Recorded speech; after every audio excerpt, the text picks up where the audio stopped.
Nag-start talaga kami sa mobile pop-up coffee at yung box na gamit namin, nagpatulong lang kami sa isang karpintero para mabuo yung idea namin na box. At ayun, nagtinda na kami ng kape sa mga sidewalk sa tapat ng school at nagbi-video lang kami ng mga setup namin. Hanggang sa may mga nakakapansin na din nga po sa amin at di namin nakalain na mas magugustuhan pala nila yung box na ginagawa namin. Ako si Sheila Damas. Ako si Patrick Cabingan. Samahan niyo kaming kumita at magnegosyo dito sa Minegosyo. Welcome natin sa RTC na Sheila Damasco and Patrick Cabingan. Magandang umaga Good morning. sa inyo. Uy, okay, ano ko na, i-reveal ko na, mag-boyfriend sila. Yan, Cute, boyfriend and girlfriend. Kailan ang kasal? Matagal pa. Ipon muna. Yun! Okay, Nako. ang ganda ng kwento nila. Sobra. Di ba? Bukod sa kanila love life na umaatikabo rin ang kanilang negosyo. Negosyo na ang pinagbulan ay kape. Yes! Tapos, Love nagkaroon nila ng... sa kape. Oo, tapos nagkaroon ng bagong negosyo. Oo, hindi po kape ang kanilang negosyo, kundi itong box na to. Oo. Amazing, ah. Na pinaglalagyan ng mga... Kwento niya na, guys. Oh, eto na. Yes. Ano bang meron? So, ito po yung aming customized pop-up box. Pop-up box. Opo, pop-up box po yung tawag namin kasi pwede po siyang ilagay sa motorcycles, ganyan po. And yung una po kasi, nagtitinda lang po kami ng kape. Gamit ito pong box. Nalalagyan nito. Opo. Na kayo ang gumawa. Kami po ang gumawa, pinag-aralan po namin. Nagpatulong lang po kami sa tatay. Karpentero. Opo, sa Oo. karpentero Oo. nung una po. Kasi wala po kaming alam sa paggawa po nito eh. Oo. Tsaka mabusisi po talaga yung paggawa. And nung, syempre po, nagagamit na po namin siya as nagtitinda ng kape.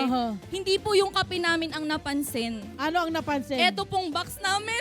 Anong pakiramdam? Anong pakiramdam na yung box nyo ang talagang ngayon selling like Oo, hotcakes? ito love yung box na Oo. nakikita nyo nakakabit sa likod ng Sa likod ng motorsiklo. mga- Kasi ang correct, negosyo nila ay mobile cafe, di ba?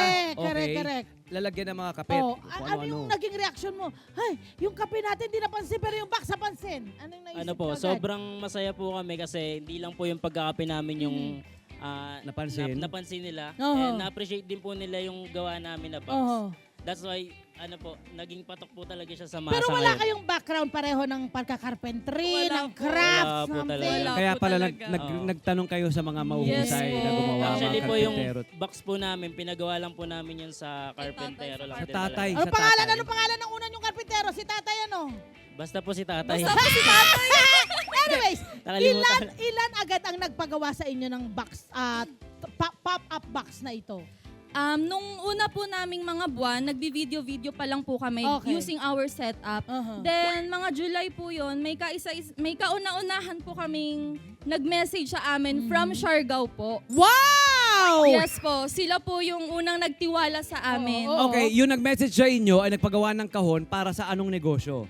Ice coffee din po. Ice Oo. coffee. Kasi nakita po nila kami na nag-ice coffee. Oo. Then parang meron na din po silang background na pagtitimpla. Oho. Ngayon, nakita po nila yung setup namin. Nagpagawa Nagtanong po sila kung gumagawa rin kami ng box. Ito, yan. Ilan na ang naipamahagi nyo sa iba't ibang lugar sa Pilipinas? Hanggang Saan naman ngayon nakarating?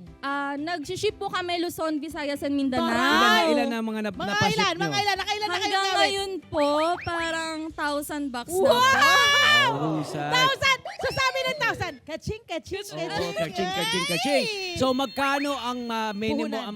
magkano naging puhunan muna? Tama lang. Yung sa Siargao po namin, parang nasa 1,800 po. Mhm. Then, yung the rest po ng bayad niya, nung natanggap niya na po yung box, 3,200. At ito'y pinaikot-ikot na ng Pinaikot ng ikot na po. Ito'y yari sa anong kahoy?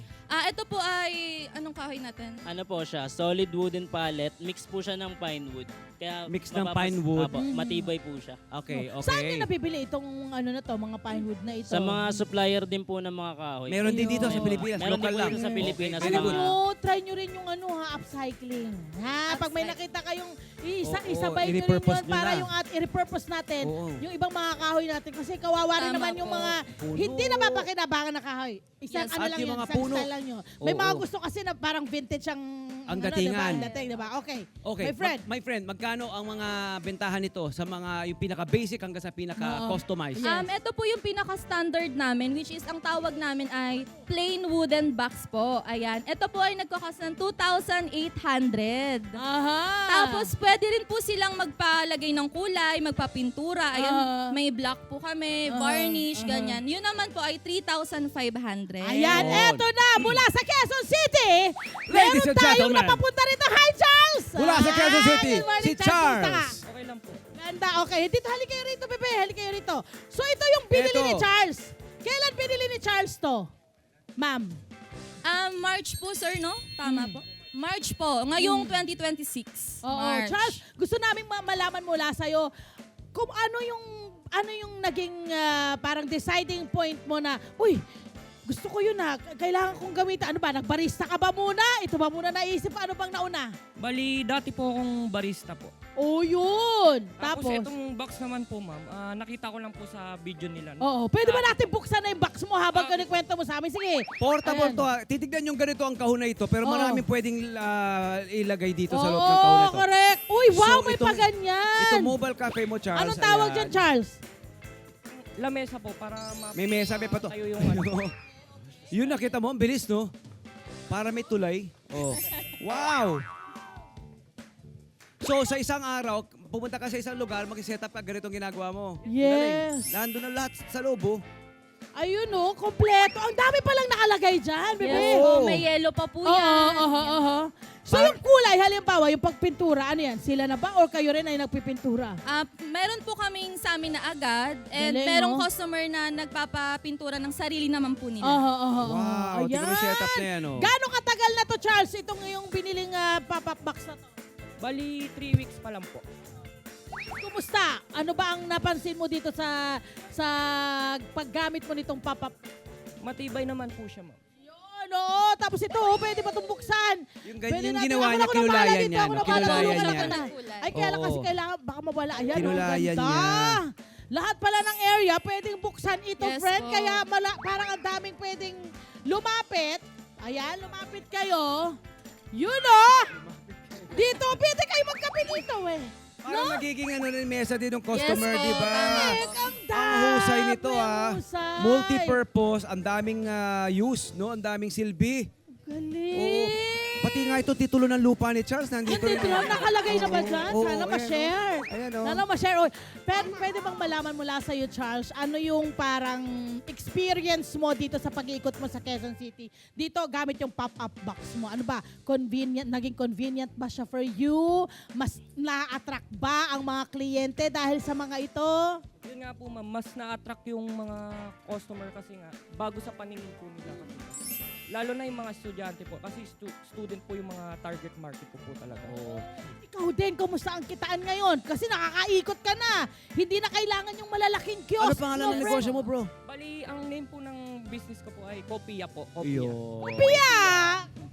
Sophia. Kopia! Yeah. Sophia! Kumusta? Ano? Marami na bang kita sa loob ng ilang linggo? Okay naman po, nakaka 30 cups per day naman po. So, masasabi mong malaki ang tulong ng kahon na ito sa negosyo mo? Yes po, malaking tulong po. Oh, yun. Sa palagay mo ba? Oo. Galing. Parang nakikinikinita ko, bibili to si Charles ang isa pang motorsiklo at magpapagawa pa sa inyo. Yes po. No? Parang ganun ang nangyayari, no? Balik naman natin sa negosyo nyo. Kumusta naman ang Oo, kapihan nyo? kumusta kayo? As of now po, nakafocus po kami sa paggawa ng box Oh, very kasi good. medyo madami po talaga Totoo. lalo ngayong summer season. Oo. Kaya yung pagtitimpla parang nakalimutan ko nga po eh. Muna, wag mo Ano na, ito na ang Ito inaasikaso po yung ko naging ngayon. focus namin ngayon. Huwag mo naman Oo. todo kalimutan, di ba? Itabi Opo, nyo muna. gusto pa rin po Tutukan nyo muna namin. itong bago negosyo Oo. kasi kumikita kayo. Ano na ba? Makakapag-ipon na ba kayo? Makikita nyo na ba na may maganda ba kayong future na nakikita mula rito sa negosyong ito? Actually, sa pagninegosyo po, hindi naman ganun kadali. Pero masasabi po naming malayo na pero malayo pa. Getting there, ika nga. Correct. Ito yung gusto ko rin malaman mula sa inyo kasi mga batang-batang entrepreneur itong dalawang ito. Ano yung natutuhan ninyo mula rito? Kasi wala kayong alam dito eh, diba? Hindi kayo karpintero, lasing, diba? Oo. Ano yung nakita nyo, kailangan pala may ganun, kailangan Oo. pala ganito. Knowing na malayo pang itatakbo ng Diba? inyong negosyo. Sa akin po, syempre wala nga po kaming any background or forte sa carpentry or Pero naging hadlang ba? yun po, nung first ever customer namin, sabi ko kahit wala kaming gamit na panggawa, sabi ko tanggapin natin to kasi baka eto na yung binigay sa atin eh. Yes! Baka kung hindi po natin susubukan, 'di ba? Hindi natin malalaman na para sa atin pala siya. Ano ang nakikita mong future dito sa business na itinayo nyo? Darating ba kayo sa punto na mag-iisip ulit kayo ng bagong pwedeng pagkakitaan pa na parang kagaya nito? Or ano ang nakikita nyo? Actually, yung pangarap nga po namin dati na coffee shop, hopefully magawa po namin siya in the Yes. future. using Madadagdagan. business po. Oo. Ano naman ang mensahe ninyo sa lahat ng mga nakabili ng inyong pop-up box na ngayon? Marami daw sila may Ang friends sa daming mga order. malalapit daw sa mga dagat. Oo, kasi ano man nauso. Di ba nang nanggaling lang ako sa, di ba nagbakasyon Yes, ako? yes, Doon yes. din sa dagat. Meron din ng ganyan, mobile. Correct. Bro, guys, knapsack, pwede. Backpack! Nakabag. Oh, Backpack. wow, yeah. Alam nyo na. Yeah, backpack. Dagdagan nyo pa, 'di ba? Na pwedeng ma-set up ng ganun, no? Oo. Matayo. Ano message Wow. nyo guys sa mga gusto maging katulad Magkasintahan nyo? pa lamang. Oo, di ba? Na ngayon ay binibuild ang kanilang future together. Oo. Yes. Message. Ang mensahe ko lang po sa mga aspiring small business owners, subukan nyo po ng subukan kahit mag-fail kayo ng ilang beses. Mahahanap nyo rin po talaga kung saan kayo dadalahin at kung saan kayo papalarin. Basta subok lang po ng subok, huwag po tayong mawawalan ng pag-asa. Yes. Oo. I love. And sa lahat po ng mga order sa amin nationwide, tuloy lang po kayo. Kailangan lang po tatagan natin lahat. Then, yun, accept lang po tayo lagi ng failures kasi failures is Metric equal- yun for success. ng success po. Ayun. Correct. Yun ang, actually, ang failure nga ang taga-push mo eh. Oo. Para to achieve Yun kung yung ano yung Alam goal nyo, mo. pag may failure, meron na success. Tama! Pagkatapos, paano tayo makokontakt? Uy, Oh. Charles, sandali lang. Baka magpakape ka pa. Wait lang ha. Yung contact muna, contact number Charles. nila. O, saan? Pwede nyo po kaming ma-contact and ma-view po sa aming social media, Crafts by Click Coffee po. And meron din po kami sa Sige, go. Sa TikTok po, Crafts by Click Coffee 2024. Pwede nyo po kaming i-message doon. Yun. Alright, maraming salamat Sheila and Patrick. Charles, mabuhay ka. Mabuhay ka, Ayun, Charles! dito ka, Halika Dito rito, ka, tumama dito. ka sa amin dito! Charles, balita ko. Kopi ah! Oo. Kopi ah! Balita ko, mapapakapi pa si Charles. Uy, ano ka ba? Magtatrabaho muna kami, Magkano Charles. ba yung, magkano ba yung Charles? Ay, Ayan siya, may ayan. yellow oh. pala. Ang mura! 88, 95. Ayan, meron siyang sea salt, Uy, meron siyang support Spanish natin yung mga latte, negosyong ganito. macchiato. Di ba nakita nyo, sinuportahan yung negosyo niya? Suportahan din po natin mga negosyong maliliit kasi ang laki na naitutulong na sa ating mga pamipamilyang mga kabarangay. Hello po mga Kanet 25! Si Kuya Tony Pet po ito mula sa Love, Tony Pet and Everything. For more Love, Tony Pet and Everything updates, just click on our subscribe button and follow us on our Net25 social media pages at Net25 TV and at Net25 Entertainment Facebook. Magkita-kita po tayo!